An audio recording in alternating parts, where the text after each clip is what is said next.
In today's video, we've got a really exciting one for you. As you can tell, we're in the hangar at the moment with a Norwegian 737-800. We're going to take you on an exclusive tour of this hangar right here to show you what goes on behind the scenes, and then we're going to head over to Norwegian's HQ to show you some of the ops stuff over there. So let's get right into it.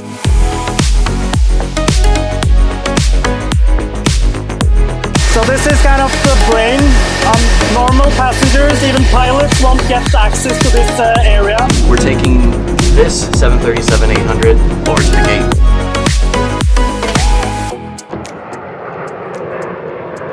Welcome to the hangar here in Oslo. This hangar is part of Norwegian technical operation. My name is Andreas Neistad. I am leading the maintenance organization here. Most of the work is done during the night. This summer we're operating with hopefully an empty hangar. That's our goal during daytime and afternoon. My name is Robert Berwick. I'm the technical training manager here at Norwegian. I'm responsible for the delivery and organization of all training to technical operations. And we organize training both for Part 145 and CAMO stuff.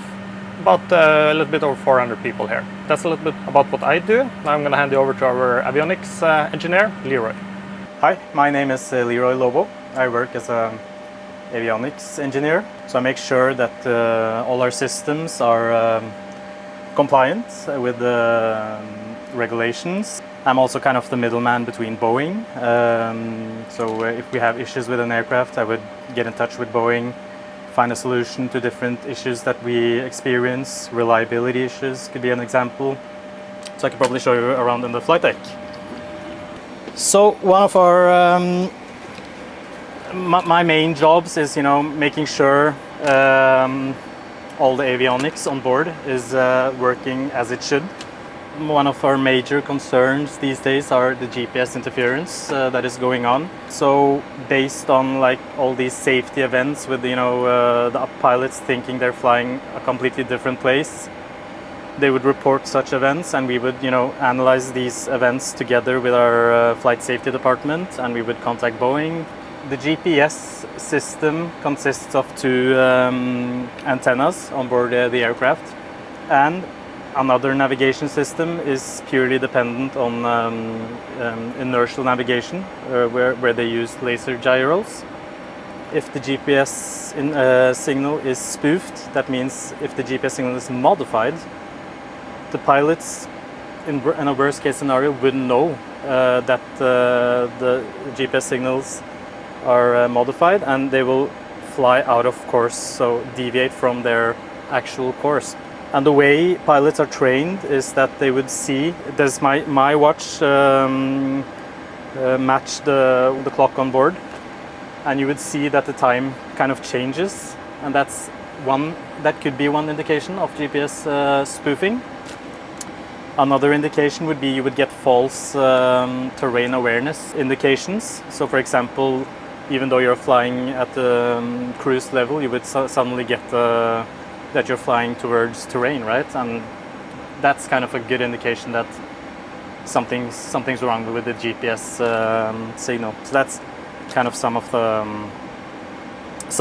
the examples. So you're probably interested in seeing where all those computers and the brain of the aircraft is, right? It's not inside of the flight deck. So if we go downstairs, I could show you some of the main components of the aircraft. Basically where the brain sits.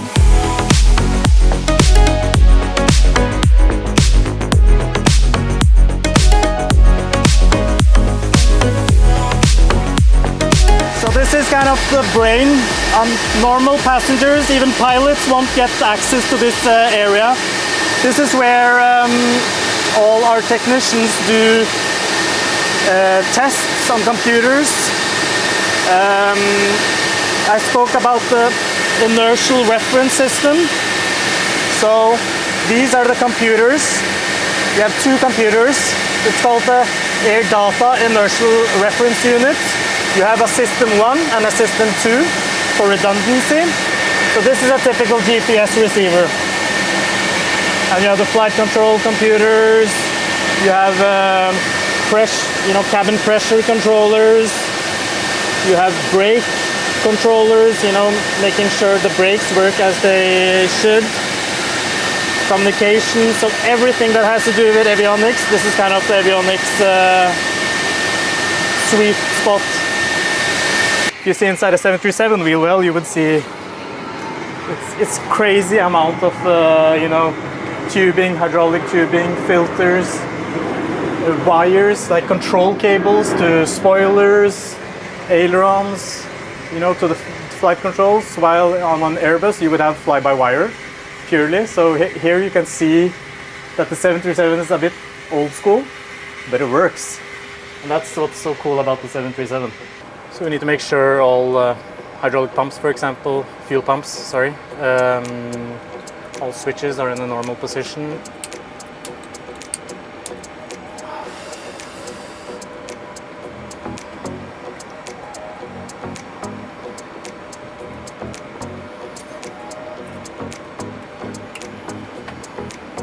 Maybe we want to have some light.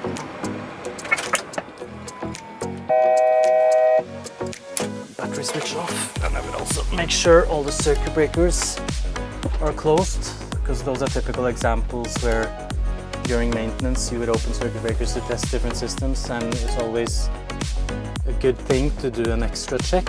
Really interesting stuff there. This aircraft is now scheduled to fly, so it needs to leave the hangar and head over to the terminal where I'll pick up some passengers and then fly off to somewhere else in Europe. Let's go ahead and record that process.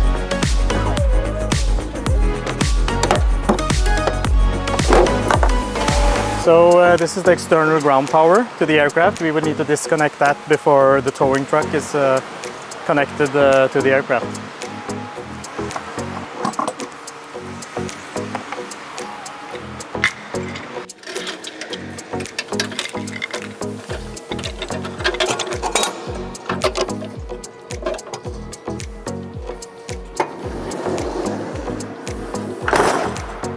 All done. Okay, so what we're gonna do now, this is like just kind of last minute. They're gonna hook the tug up to the aircraft, and we've got a GoPro on the side of it, and I'm gonna ride with the guy over to the gate.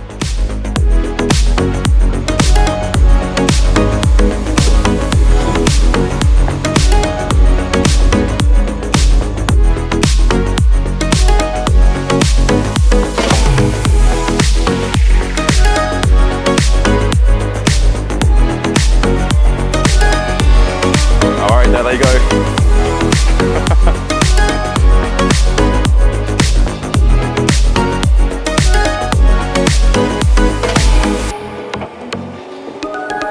And he's off.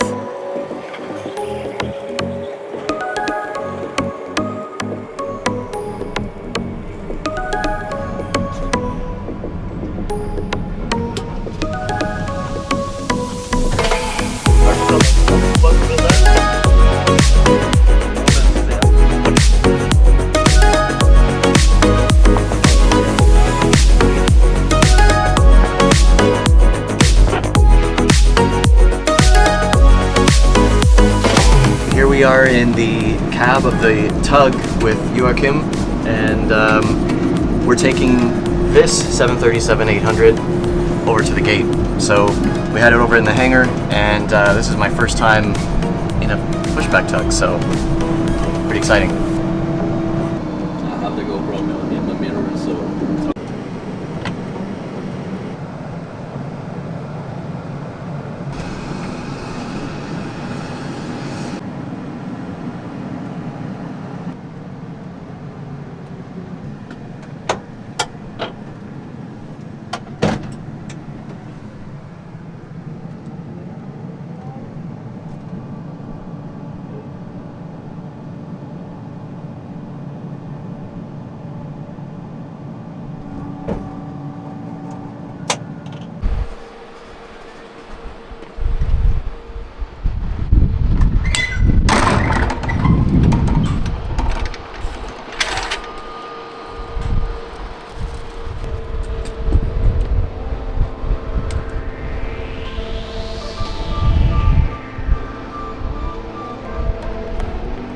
So here we are at Oslo on the ramp, gate 36. I'm just going to enjoy life here on the ramp for a little bit.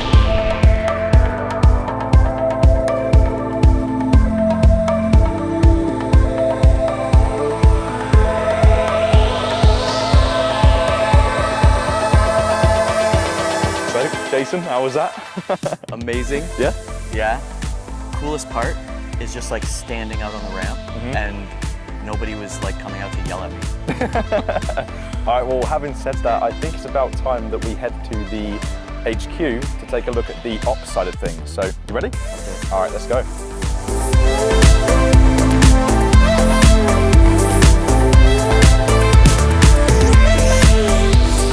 Hello, my name is Silje, and this is Norwegian's headquarters.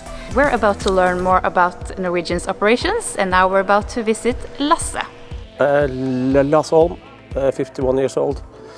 Been with the company for 22 years now, started in 2002. My role here is duty manager at IOCC. Primary tasks is to have a complete overview of the operations. We'll, if we need to delay some aircraft, we will decide on which aircraft, which it's good to delay. If we are forced to cancel, we speak to our passenger coordinators here and try to cancel those flights who is the best for the flying customers. So here we have all the aircraft in this screen here. We have some communications with the aircraft. We have the aircrafts when they are out flying, and we have some turbulence, some icing, thunderstorms and so on here. Yeah, we could do a little tour here if you want to. Yeah. Over here we have the maintenance controllers. There are two. They are the guys who are trying to keep our aircrafts flying. That's Kenneth. So they are also talking with the pilots, and they are trying to have those aircrafts flying. Good. Here we have the flight planning department. My name is Morten. I'm working here at flight planning. I've been doing this for different airlines and for like 20-25 years. We're trying to make the best routing for the pilots, of course. Restriction in Europe is a big problem in the summer times. We have one program here that's actually showing all the restriction in Europe right now. And the color is, of course, more red color, or is more restrictions. I also have a program here in Eurocontrol that will show me expected delays, and this is for slot delays. And of course it's the weather. I have the SITA Mission Watch up here that you can see also the weather. And you see that in the southern part of Europe it's a lot of weather, and we can expect a lot of slot delays at that area. If I go back on Saturday, where it was a lot of rerouting, I can go into the system now and see how much minutes we saved with rerouting. So on a fleet of about 85 aircraft, we saved 2,159 minutes. So I think that's about, I think they said it was like 36 hours of flying time that was saved by this unit here in OCC. Okay, here we have our passenger coordinators. They are the ones who are keeping an extra eye on our passengers. Have a good eye for connections, and if we are delayed, they are trying their very best to either talk to us and delay the connecting flights, or they will rebook them to some other flights. We also talk to them if we are forced to cancel something. Here we have the crew controllers. They are making sure that we have the crew on our flights who have the correct qualifications and so on. And they are also keeping a sharp eye out for crew duty times and so on. Alright everybody, thanks for watching another Infinite Flight video. We've been here at Norwegian's HQ in Oslo, Norway, learning about their operations, getting a great hangar tour, and make sure you stick around for the next video because we'll be riding in one of their 737s up to Tromsø and back on the milk run. Like and subscribe if you haven't, and we'll see you in the next one.